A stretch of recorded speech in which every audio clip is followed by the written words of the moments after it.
পাল সাম্রাজ্য। অষ্টম থেকে দ্বাদশ শতক পর্যন্ত বাংলা অঞ্চলটি বৌদ্ধ রাজত্ব পাল সাম্রাজ্যের অধীনে ছিল। পালগণ পাল স্থাপত্যশিল্প নামে বৌদ্ধ স্থাপত্যের একটি স্বতন্ত্র ধারা প্রবর্তন করেছিলেন। পালদের উল্লেখযোগ্য কীর্তির মধ্যে সুবিস্তীর্ণ বিক্রমশীল বিহার, অদান্তপুরী বিহার ও জগদ্দল বিহার প্রধান। ইখতিয়ার উদ্দিন মুহম্মদ বিন বখতিয়ার খলজির বাহিনী এই প্রকাণ্ড স্থাপত্যগুলো ধ্বংস করে।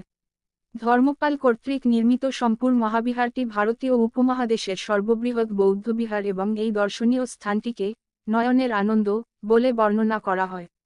1985 সালে ইউনেস্কো এটিকে বিশ্ব ঐতিহ্যবাহী স্থান হিসেবে ঘোষণা করে। দক্ষিণ পূর্ব এশিয়া, চীন, জাপান, তিব্বত প্রভৃতি স্থানে পাল স্থাপত্যরীতি অনুসৃত হয়। যথার্থভাবেই বাংলা পূর্বের রানী নামে প্রসিদ্ধ হয়। ড. স্টেলা ক্র্যামরিসব বলেন, বিহার ও বাংলা অঞ্চলের শিল্পকলা নেপাল, ব্রহ্মদেশ, সিলন ও জবদ্বীপে সুদূর প্রসারী প্রভাব রেখেছে। এক ধীমান ও ভিত্তপাল দুজন প্রখ্যাত পাল স্থপতি যে সি ফ্রেঞ্চ সম্পূর মহাবিহার নিয়ে দুঃখ প্রকাশ করে বলেন, 2. আমরা মিশরের পিরামিড নিয়ে গবেষণায় প্রতি বছর $মিলিয়ন ব্যয় করি, কিন্তু এর 1% অর্থ সম্পূর মহাবিহার খননের কাজে ব্যয় করি না। কে জানে কি অসাধারণ আবিষ্কার হয়তো রয়েছে এর মাঝে।